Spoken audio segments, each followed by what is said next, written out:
Assalamualaikum warahmatullahi wabarakatuh.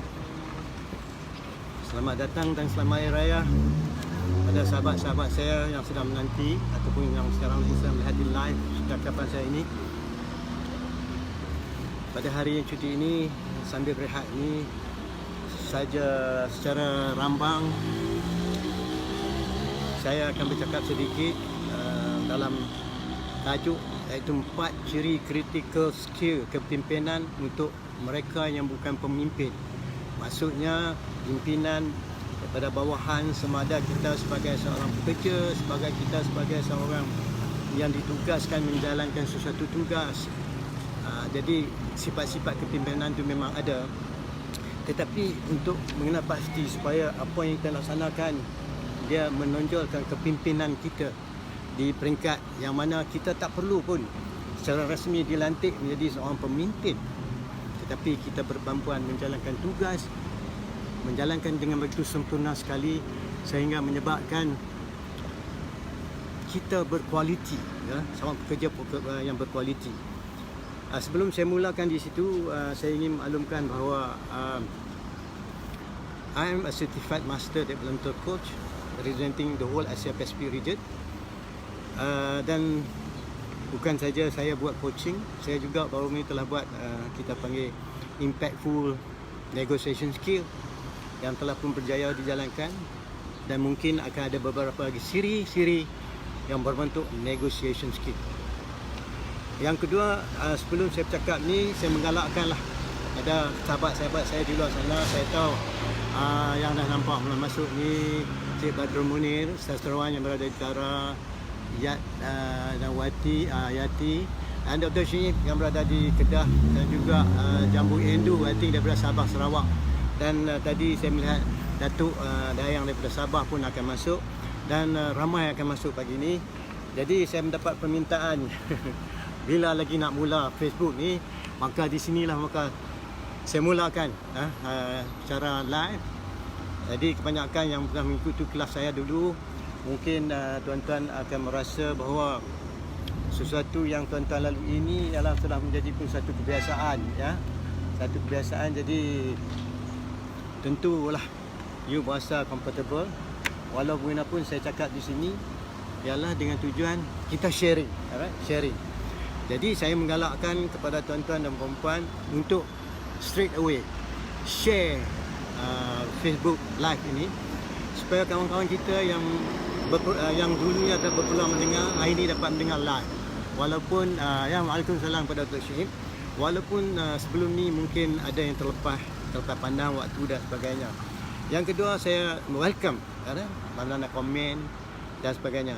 Walaupun bagaimanapun percakapan saya ni mengikut ruang lingkup yang sebuah saya sampaikan kepada bentuk pekerjaan yang dilakukan oleh kebanyakan orang biasa. Walaupun dia bukan seorang pemimpin, tapi kualiti kepemimpinan itu wujud padanya. Kedua, kalau sekiranya kita rasa apa yang kita telah lalui adalah satu pengalaman yang berbentuk ciri-ciri kepemimpinan yang mana saya akan sampaikan, Alhamdulillah, saya minta lah tuan-tuan dan puan-puan share sedikit. Ini ingatlah, ini merupakan cakap ringkas. Saya dijangkakan cakap lebih kurang, kalau boleh lah, I try my best to be around 20 minutes or so. Jadi dengan cara ini memberi peluang tuan-tuan absorb, kemudian kita akan ada ikuti lagi talk-talk yang bersangkutan. Okey, kalau ada apa-apa saya silalah tuan-tuan boleh interaksi, bagi feedback dan sebagainya. Tuan-tuan boleh tulis di sini, nanti bila kesempatan masa saya akan buat memberi jawapan. Kalau ikut 4 ciri kritikal ni, yang mana kita cakap ni sekarang ni, iaitu 4 kritikal penting tu apa dia? Selalunya terkadang-kadang kita mendapatkan kerja yang kita lakukan, kita cuba nak menjadikan sesuatu yang cukup berkesan. Jadi walaupun kita ni bukan berkedudukan sebagai seorang pemimpin, sebagai bos yang dilantik, walaupun bagaimanapun setengah orang ada sifat semula jadi inborn character, ya, ada sifat-sifat kepimpinan dan ada kebolehan. Untuk menjaya benda ni semua, diri kita mesti ada kepercayaan, kita mesti ada internal strength. Ingat saya cakap dulu, social emotional ada 5 peringkat, kognitif ada 4 dan sebagainya. Sebagai manusia biasa, kita telah dilahirkan sifat-sifat kepercayaan, kepimpinan pada diri kita.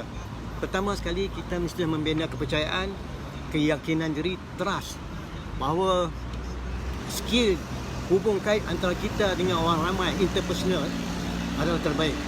Dan kalau boleh kita ada skill interpersonal influence, rather than mean out, kita letak aku sebagai bos dan sebagainya. Jadi dengan menjalankan tugas yang demikian rupa, tuan-tuan, kawan-kawan bahasa gembira, bahasa seiringan, bahasa bekerja ni bukan satu pasangan.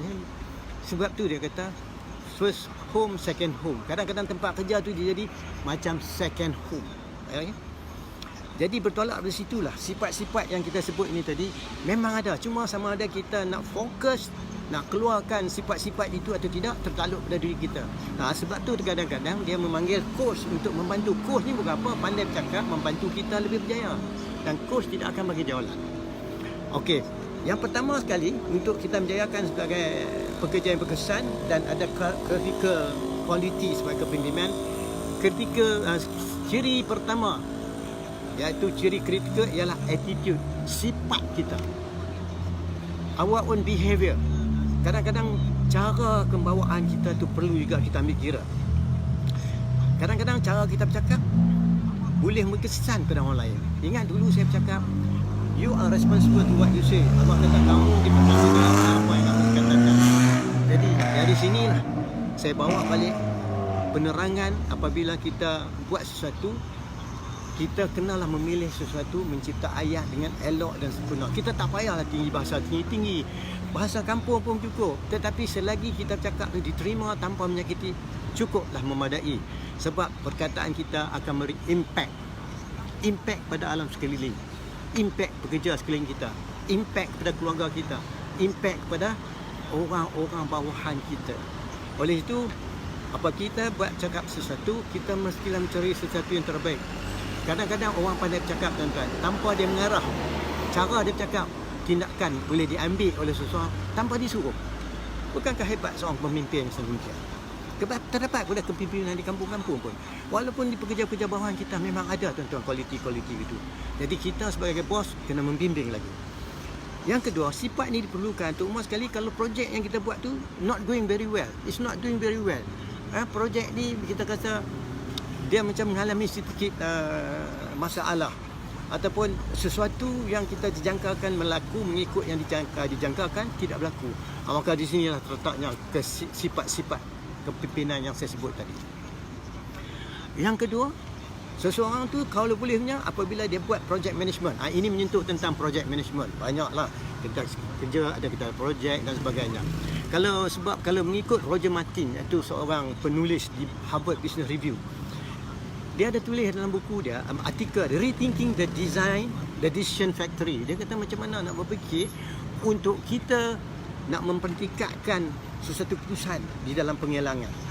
Jadi mungkin di antara tuan-tuan dan puan-puan pensyarah dan sebagainya mempunyai projek, ataupun ada setengah hantar ni adalah project expert ataupun project management expert yang punya project management skill.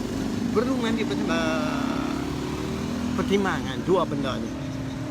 Sekarang ni kita bekerja di zaman sekarang ni dah abad ke-21. Sekarang ni pun kita ada abad pembelajaran abad 21 pun dah ada. Dan kita pula dah abad 21. Ingat, pekerja kita kebanyakan adalah knowledge worker. Mereka ni adalah berfikiran, berkebolehan dan mereka mempunyai idea. So, bagaimana kita nak menjaminkan bahawa pekerjaan kita itu dapat diterima oleh mereka? Sebab itulah sekarang ni the dominant part di dalam pekerja kita sekarang ni adalah dalam bentuk knowledge worker. Kebanyakan pekerja-pekerja lulusan universiti, diploma dan sebagainya cukup banyak. Dah orang kata rampant, berluasa. Jadi ingat, di modern office, modern workplace sekarang ni dipenuhi dengan pekerja-pekerja yang kita panggil knowledge based worker. Yang kedua, apabila kita menjalankan projek, seseorang tu mestilah berkemampuan untuk menjalankan supaya projek itu bergerak daripada early part dia ni, from the conception, bermulanya sehingga completion, kepada siap menjadi efektif. Ingat, bila kita efektif dan increasing tu, nilai dia bertambah, maka perlulah kita mengadakan satu skill set. Skill set ni ialah skill set yang kedua di dalam seorang pemimpin yang bukan dilantik sebagai pemimpin.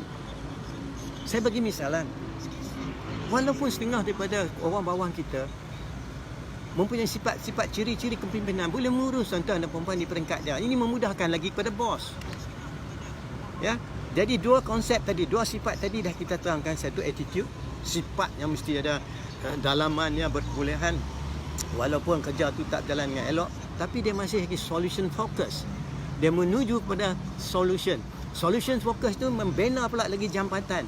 Sebab tu yang baru saya buat collaborative negotiation. Dia boleh collaborate walaupun dia bercakap tu dengan orang yang berbeza pada peranan dia, tetapi dia boleh hubungkan. Yang kedua, dalam project management tadi, kita terang tadi, kita kena tahu kita berhadapan dengan knowledge worker. Yang dari samping itu juga, projek ni kita kena tahu sebelum kita mula buat sampai siap.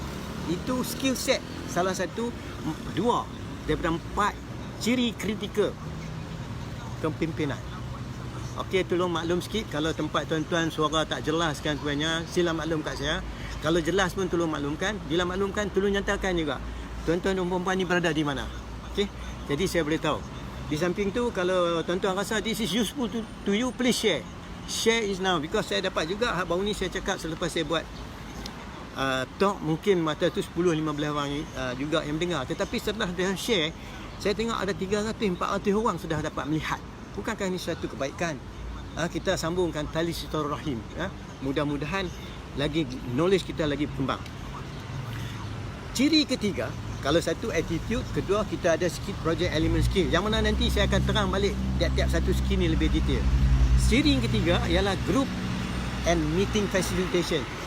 Ada setengah orang tuan-tuan, dia pandai mengelolakan mesyuarat, dia boleh buat perbincangan kecilan di dalam grup, dia boleh facilitate perbincangan. Dan setengah orang tuan-tuan masuk tanpa dibimbing tuan-tuan. Dan saya bertemu dengan mereka ini yang datang memerlukan bantuan bimbingan daripada saya. Sebab tu orang macam ni semua tak perlu kita ajar tuan-tuan. Kita perlu do a bit of coaching, a real coaching, tanpa disturbing dia punya internal core development, internal capability, tanpa kita menokok tambah sesuatu yang bukan minatnya, sesuatu bukannya focus of attention yang diperlukan. Dalam group meeting facilitation ini saya cakap nak cuba akan put to the lowest and going slowly to the up. Alright, kita start from the bottom up, because this is for non-leaders, alright, for non-appointed leaders. If you sebagai project manager, kita tentu tak boleh buat kerja seorangan. You cannot, you die standing. You cannot do it alone. That's why kepribadian ni perlu ada pada diri kita. Sama ada kita memerlukan orang ataupun orang memerlukan kita. Sebab kita pun kadang-kadang ada dependent term yang kita panggil. Ini memerlukan multiple subject matter expert. Bila kita buat satu, kita memerlukan orang pakar-pakar dalam bahagian bidang tertentu. Atau kita panggil multiple subject matter expert. Jadi macam mana kita nak menggantikan percakapan kita dengan dia orang supaya dapat sama-sama membantu dan sama-sama mencapai matlamat yang ingin dicapaikan. Di sinilah seseorang itu memerlukan kebolehan untuk mengorganize, ya, projek sesuatu. Kadang-kadang projek kita organize projek tu macam temporary team lah. Projek tu, team tu berlaku bila kita nak buat projek ni. Habis projek ni maka tidak adalah team tu lagi. Tetapi nak wujudkan team tu, kita memerlukan cara nak organize, macam mana kita nak facilitate supaya semua pekerja jadi efektif dan produktif. Faham pula jika kerja yang kita buat tu bukan priority pada dia. Kita punya priority, tapi orang tu itu bukan priority dia. Bagaimana kita nak bincang supaya kita dapat sokongan dan bantuan daripada dia, sedangkan expertise adalah daripada dia. Ini kita memerlukan pembelajaran untuk kita mengetahui. Alright, itu ialah critical skill yang ketiga. Last sekali, critical skill dia ialah how to communicate, communicating vision and strategy. Bagaimana kita nak communicate, nak nyatakan kita punya vision dan strategi. Ingat tuan-tuan, vision ni bukan sekadar cerita dalam kelas ataupun tak perlu. Ini tak perlu. Ini sebab vision ni ialah sesuatu yang kita dari inside out, menzahirkan sesuatu untuk berjaya dan ikuti dengan strategi. Kalau vision kita tak clear, strategi tak betul. You must clear with what before you come with the how. Selesai itu apa dia? Baru kita cari bagaimana. Jangan cari bagaimana tanpa mendapat penyelesaian what it is. So kita dah hitting the wall. Silap sana, silap sini. Tanpa kita ketahui bahawa kita in circle. Alright? Jadi communicating vision ni salah satunya sekurang-kurangnya kita kenalah buat kesemua di atas. Kadang-kadang kita buat tanpa kehadiran bos, tuan-tuan dan puan-puan. Orang macam ni tak dapat apa lagi arahan daripada bos. Tapi dia boleh dapat memahami walaupun dia tidak ada formal authority. Ini yang kelebihannya, tuan-tuan. Dia tak boleh nak keluar circular, dia tak boleh buat arahan. Tetapi apabila dia bincang, tuan-tuan, orang mendengar, orang patuh. Ingat saya kata listening skill. Orang yang bercakap begini, dia sendiri punya high level listening skill. Yang mana dia mampu menjaminkan sesuatu yang buat itu tanpa mengikut imbuhan dan jawatan kadang-kadang, tuan-tuan. Ya, sebab tu setengah pada projek kita jalankan. Macam saya buat dulu coaching 20 years ago. Orang kelak kat saya tahun 20. Saya knock the door. Dia kata, apa Syakir ni? Coaching apa? Kucing kah? People were laughing at me. It was 20 years ago. Nobody dare to say they are coach. Now everybody say they are coach. It's okay. It's okay. Bagus. The more the merrier. Sebab tu apa yang saya sampaikan di sini adalah benda yang praktikal, tuan-tuan. Jadi vision kita mesti clear. Kita mesti in the first place cuba buat sesuatu bukan paksaan, mendapat respect ya daripada orang di keliling kita. Tanpa tepuk meja. Look, I am your boss. Look, you follow me. Don't have to.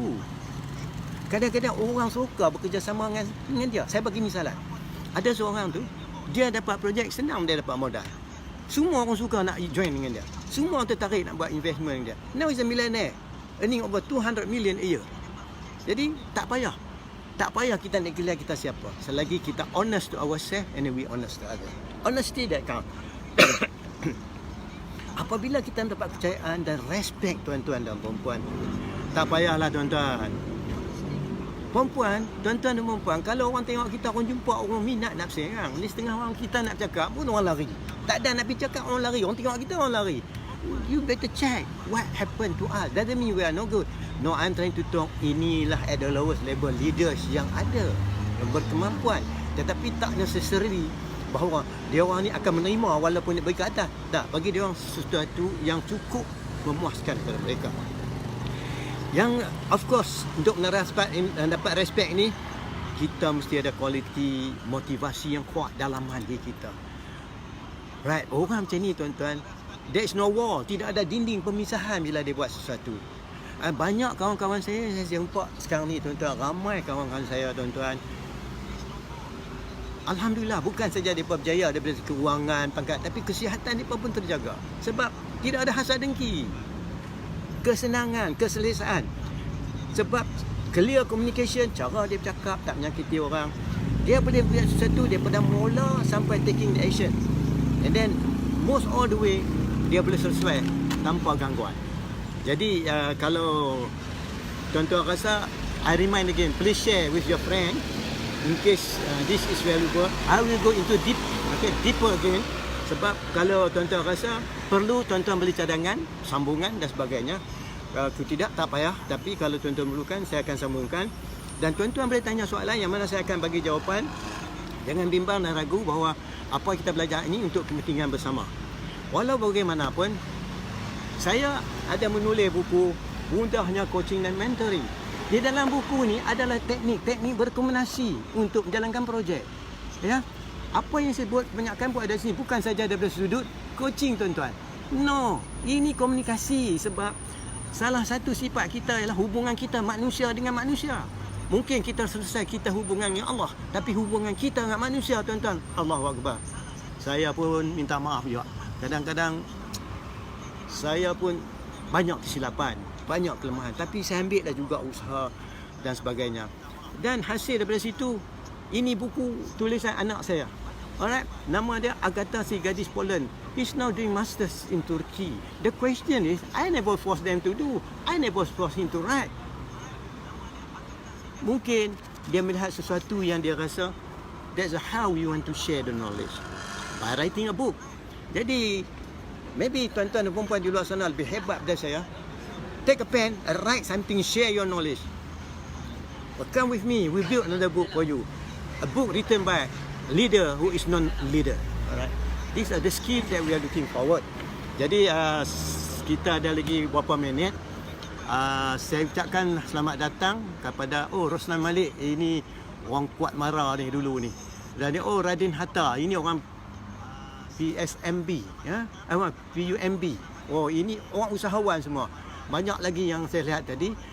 Dan banyak juga terdapat usahawan-usahawan yang datang pagi ni. Jadi setakat itu sajalah. Sebelum saya menutup, saya wrap up 4 critical skill kepimpinan untuk mereka yang bukan pemimpin. Especially kalau orang buat multi level, sifat ni tuan-tuan akan jadi orang berjaya. Kalau tuan-tuan buat direct selling, sifat macam ni pun tuan-tuan akan berjaya. Tetapi bukanlah mudah untuk bercakap. Penuh dengan kesabaran, penuh dengan keyakinan, penuh dengan dugaan. Kerana tuan-tuan, dugaan itulah menuju kejayaan. Just share sikit tuan-tuan dan puan-puan. Baru ni saya jumpa orang yang well known. Dia cakap, saya Syakir, kalau saya buat kerja tidak ada challenge, tak seronok buat kerja. Makna dia dalam tuan-tuan dan puan-puan. Kalau kita rasa comfortable every day, no point. Hidup kita pun kesunyian. Kita kena kecabaran. Sebab manusia lah, dia pergi ke laut, dia main ski, dia go against the wave, dia panggil riding the waves. So benda-benda macam ni tuan-tuan yang membantukan kita untuk bersedia dan all the time put yourself on the learning path. Jadi 4 benda tadi ulang balik, iaitu kita mesti ada sifat yang membolehkan kita berwaspada, cara kita bercakap memberi kesan pada orang. Kedua, kalau kita ada project management skill, kita kena tahu macam mana nak buat keputusan. Kebanyakan pekerja sekarang ni, modern workplace sekarang ni ialah dipenuhi dengan knowledge worker. Ketiga, dan samping itu juga kita kena tahu projek tu daripada mula sampai habis. Kalau kita nak buat sale, begitu juga. Sale ni tuan-tuan, sebenarnya you tak payah duk jerit-jerit cari orang. I don't want to talk about sale. It's not my area. It belong to some of my culture, some of my friends. But I tell you, there are people who came to me from 100,000. They can get a sale of 1 million to 200 million. I tak boleh cerita. Itu hal dia orang. Tapi you can share with me. They're willing to come and listen. If you are willing to listen, they will come and give a talk. Ketiga, kena ada sifat group ataupun meeting facilitation. Macam mana kita nak duduk bincang dalam group, round table. Sekarang orang buat direct selling, orang buat coach sambil bersembang. Dan last kali, kita kena clear macam mana nak sampaikan matlamat kita dan strategi kita. Minat dan hasrat kita diperlukan. Oleh itu, saya ingat saya dah cakap lebih kurang 18 minit. Jika ada apa-apa soalan, tuan-tuan boleh kemukakan sini. Jadi saya akan stop sekarang. Saya ucapkan ribuan terima kasih. Saya minta sekali lagi, tolong share as much as possible, please. Because saya akan cakap the next continuation from this. Kalau setengah kawan kita tak mendengar yang ni, bila saya pergi deeper, dia tanya balik soalan hari ni. Jadi the flow tu tak akan membantu untuk menyampaikan sesuatu dalam masa yang singkat. Saya ucapkan ribuan terima kasih dan selamat datang, syabas kepada tuan-tuan perempuan yang dapat masuk pada hari ini. Okey, Assalamualaikum warahmatullahi wabarakatuh.